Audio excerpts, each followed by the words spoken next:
The STUC's Better Way campaign absolutely has to happen and people have to support it. There has to be a better way than the £8 billion worth of cuts proposed in Osborne's budget, £5.8 billion of which come out of women's purses. Now there has to be a better way than that. Fair taxation is certainly not the way that the last emergency budget has gone. That's why the Fawcett Society's challenge of the UK government for not subjecting the budget to an equality impact assessment is really important, and we need to support that. The Scottish Women's Budget Group certainly support it, and we'd be encouraging our members and our sister organisations like Engender to support the STUC's campaign and to support Fawcett. The Scottish economy stands to gain massively from women's economic participation. In the last 10 years, women's participation in the Scottish workforce has increased hugely. That's even after we take into account the post-recession hit. There's something in the region of 2.8 billion contributed by just the increase in women working in the last 10 years. But of course we need to factor in the gender pay gap, and that takes down that 2.8 billion to 2.35 billion.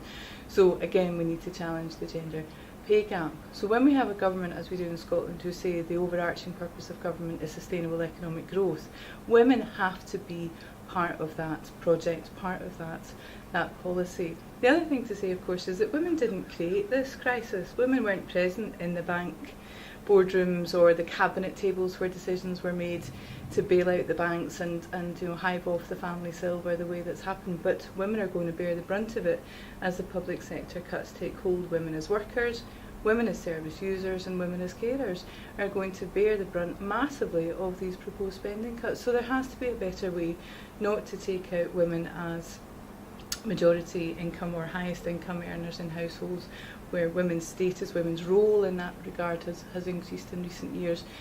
Take out women's jobs in the public sector, then you're hitting families, you're hitting children, and you're hitting a whole range of responsibilities that women undertake. So there has to be a better way to find the deficit monies than cutting respite centres and a whole range of social care and other services that are likely to hit. A particular area of concern that we would have would be around early intervention services and prevention services around gender-based violence and domestic abuse. The protection of those kind of services is essential.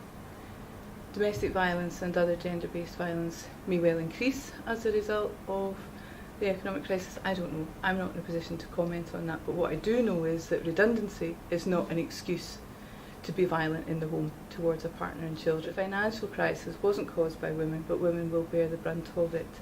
And that's why we need to take all these measures in the round. Recovery plans that talk about construction, but that don't link up the equality and environmental agendas in terms of looking at construction employment and construction regeneration are missing the point and are yet again missing the opportunity.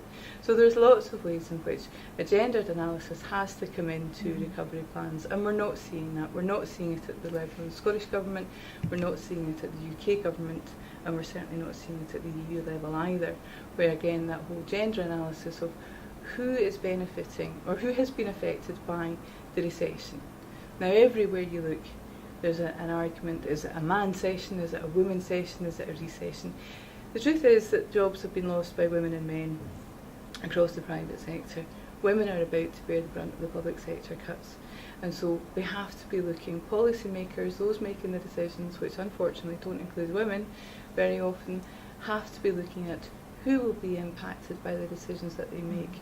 Why will that happen? So what are the different experiences there, and what are they going to do to make sure that women don't bear the brunt of the cuts and the fallout from this mess?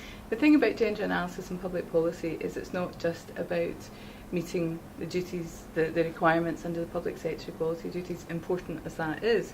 It's about making better policy, and ultimately it's about increasing our GDP. From the UN to all sorts of other think tanks, it has been proven time and time again that supporting women's economic activity increases the GDP. So if our government here in Scotland are concerned to ensure sustainable economic growth, then women and women's employment and supported employment has to be in that mix. And that means social care, childcare, tackling domestic violence, tackling occupational segregation. It's all in the mix, and it's all part of sustainable economic growth.